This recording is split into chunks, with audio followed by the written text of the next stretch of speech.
I'm Elsa McConologue, and I'm working with Presidency in the Press, which is a summer program at the Franklin Pierce University.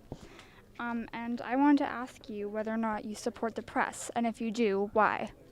So I almost became a reporter. My Little League baseball coach was a guy named Gil Spencer, who was an editor, won 2 Pulitzer Prizes. And I was supposed to have a summer job after my sophomore year in college, and for a variety of reasons, it fell through. I think the press is one of the most essential elements of American democracy. Ruled by law, free speech, freedom of the press. These are the things you can't negotiate. So as we've had, newspapers going out of business, as we've seen the contraction of traditional media, I've been a big supporter of making sure that, I bet I've got 25 paid subscriptions to different newspapers around the country because, I think all of us have to support the press. Teddy Roosevelt was famous for going to the press, some of the more disruptive press, the muckrakers, and he would give them his business card and send them into the Department of Commerce and say, he'd send this on his business card, he'd write, give this reporter full access to all files and all personnel.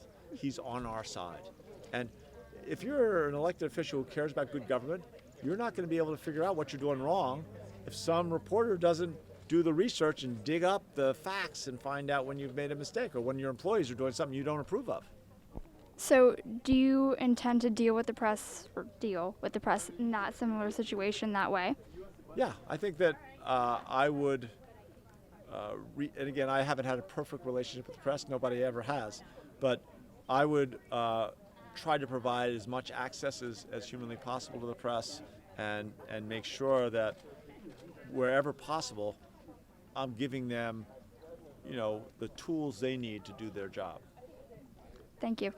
Hi, Mr. Castor. I'm Ella Weiss. I'm from Franklin Pierce University. I'm a student journalist, and I was wondering what your thoughts are on free press and how important it is to our democracy. Freedom of the press is one of the bedrock principles of our country, and during the last couple of years, we've had an administration that has demonized the press, has called the press the enemy of the people. Actually, the United States is the exceptional nation that it is, in part because of our free press, and we need to do everything that we can to make sure that we keep the press as healthy and vibrant as possible. What's going on right now is that you have a lot of local newspapers that are closing or they're shrinking tremendously, and that's affecting the ability of the people to understand what's happening, especially at the local level, and for politicians to be held accountable. Because of that, there's more corruption that goes on not covered. There's tax dollars that aren't spent as well as they could be spent because there's not as robust a local press as possible.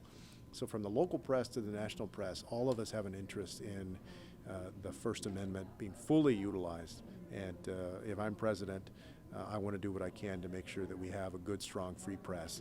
Like anybody else, I don't like everything that I read, and sometimes it's frustrating, and sometimes I disagree with some of it, but I know that we wouldn't be the nation we are without the strong free press that we have, and we need to support it. Thank you so much.